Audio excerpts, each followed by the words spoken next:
Marcus Aurelius was the emperor of Rome for nearly 20 years. He commanded armies. He governed an empire of 70 million people.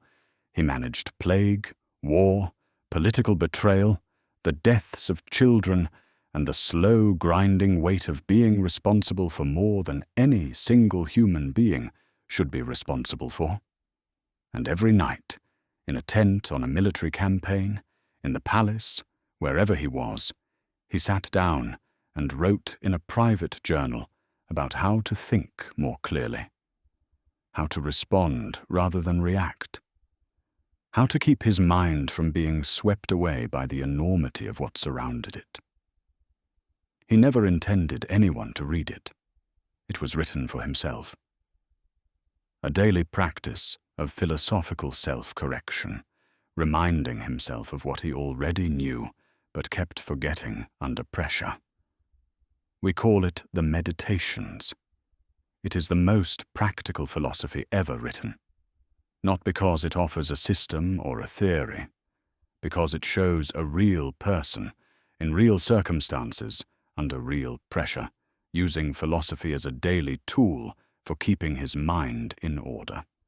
Tonight we go inside that practice, what Marcus actually did, how he actually thought, and what any of it has to do with the pressure you are under right now. He came to Stoicism through his tutor, Junius Rusticus, who introduced him to the teachings of Epictetus, the former slave whose philosophy we explored in our earlier video. The combination is one of history's more striking ironies. A slave's philosophy adopted by an emperor. The ideas of a man who had nothing being used by a man who had everything to maintain his grip on what actually mattered. He became emperor in 161 AD and ruled until his death in 180. His reign was almost immediately beset by crisis. The Antonine Plague arrived early in his rule, eventually killing perhaps 5 million people across the empire. Wars on the northern frontier required him to spend years on military campaign in conditions far from the philosophical study he preferred. The empire he had inherited in relative stability was the empire he spent his life defending against forces that were slowly winning. The Meditations were written during this period, mostly on campaign, mostly at night. In Greek, the language of philosophy, and his own inner life, rather than the Latin of governance and public life. They were never revised for publication. They repeat themselves. They circle back to the same themes again and again. They show a man not performing wisdom, but actively working toward it, reminding himself of things he knew, but that the pressure of his circumstances kept pushing him away from. This is what makes them different from every other philosophical text in the ancient world. They are not arguments. They are not treatises. They are the private record of a person trying, imperfectly and daily, to live according to what they believed. The gap between the philosophy and the life is visible in real time, and the gap is what makes it human. What Marcus kept returning to, the themes that recur across all 12 books of the Meditations, are not abstract philosophical questions. They are the specific mental challenges of a person in a position of enormous responsibility and pressure. How do you keep your thinking clear when everyone around you is telling you what you want to hear? How do you respond to people who frustrate or betray you without being consumed by anger? How do you make good decisions when the information is incomplete and the stakes are enormous? How do you face your own mortality without it either paralyzing you or being ignored in ways that distort your choices? These are not ancient problems. They are Tuesday problems. The scale is different. The underlying challenge is the same. Marcus did not just theorize about clear thinking. He practiced specific techniques, mental habits he returned to daily, that he had to keep relearning because the pressure of his circumstances kept eroding them. Understanding those techniques is more useful than understanding the philosophy abstractly, because they are things you can actually do. The first and most fundamental is what Stoics called the discipline of assent, the practice of pausing between an event and your response to it, not reacting automatically, not letting the first interpretation that arises be the one you act on, creating a small gap, a moment of examination, in which you ask what is actually happening here before deciding how to respond. Marcus wrote about this constantly in different forms. You have power over your mind, not outside events.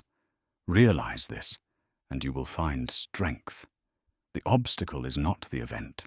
The obstacle is the interpretation of the event, the story you immediately and automatically attach to it.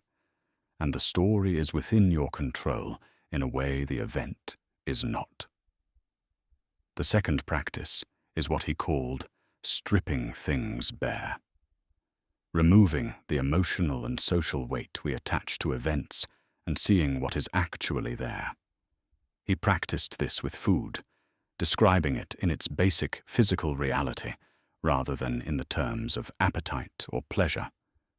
With fame, describing it as air moving through mouths, the opinion of people who will themselves be dead soon.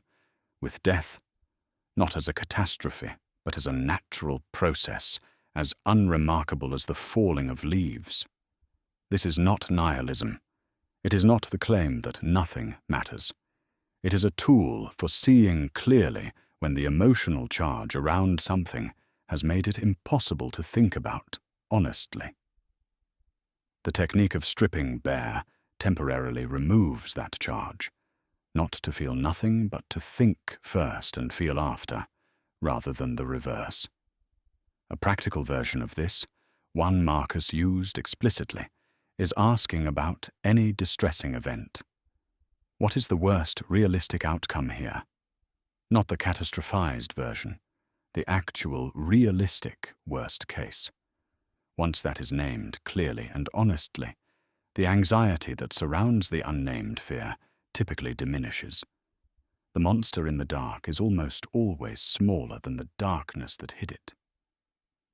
The third practice is one Marcus returned to perhaps more than any other: the view from above, the practice of mentally zooming out from the immediate situation to the city, from the city to the empire, from the empire to the planet, from the planet to the cosmos, until the thing that seemed enormous a moment ago becomes visible in its actual proportions. He wrote about looking down at the earth from above and seeing the vast sweep of time, all the emperors who came before, all the civilizations that rose and fell, all the problems that seemed insurmountable and were eventually forgotten. Not to produce despair at the smallness of everything, to produce perspective. The problem that is filling your entire field of vision at this moment is real. It is also one small event in an incomprehensibly large story. Seeing both things simultaneously, its reality and its proportionality, is what good thinking actually requires. This is not detachment. Marcus cared deeply about his empire, his people, his philosophy, his family. The view from above did not eliminate that caring. It kept it properly calibrated. It prevented the caring from tipping into the kind of catastrophizing that makes clear thought impossible. Here is the thing about the meditations that most summaries leave out. Marcus kept failing.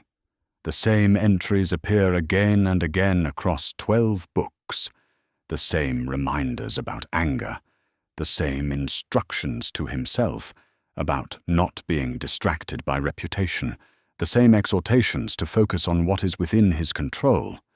He was not writing from a position of having mastered these things. He was writing because he kept losing them. He got angry. He cared too much about what people thought of him. He got pulled into the petty politics of court life even when he knew better. He made decisions from fear rather than principle. He was, in short, a human being, one who happened to be applying an extraordinary level of self-awareness and philosophical rigor to his own failures. But a human being nonetheless. This is the most important thing the Meditations teaches. Not a set of techniques for achieving perfect clarity. A model of what ongoing practice actually looks like. It looks like getting it wrong and returning to the principles. Getting it wrong again and returning again. Not as a sign of failure, but as the nature of the practice itself. Philosophy is not a destination. It is a direction. You do not arrive at clear thinking. You keep turning back toward it. The pressure you are under right now is not Rome. The decisions you face do not affect millions of lives. But the mental challenges are structurally the same. The event that triggers an automatic reaction. The situation that fills your entire field of vision and loses its proportions. The fear whose realistic worst case would be less terrible than the unnamed version currently occupying your imagination.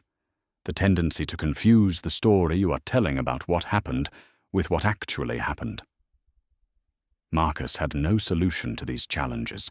He had a practice, a daily return to a set of principles he believed were true and kept forgetting under pressure.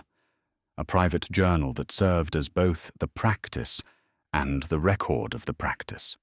A commitment to keep turning back toward what he knew, even when what he knew was inconvenient or uncomfortable or hard to act on. He died in 180 AD on campaign near the Danube. He had spent most of his reign at war, defending an empire he had not chosen to inherit against pressures he had not created. He did not fix Rome. He held it together for as long as he could, as well as he could, using the best thinking he was capable of on the best days, and the practice of returning to clear thinking on the worst ones. It was not a triumphant life in the conventional sense. It was something more durable than triumph, a life lived with genuine attention to the question of how to think and act well. Not as a performance, but as a daily private practice that nobody was supposed to see. The Meditations were preserved almost by accident. Marcus never edited them or prepared them for readers. Someone kept them. Someone copied them.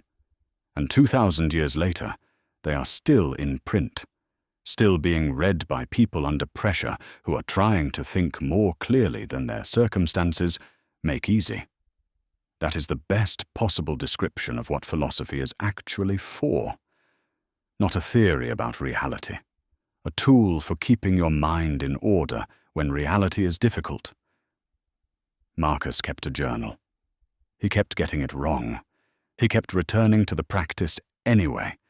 That is the whole of it. And it turns out that is enough.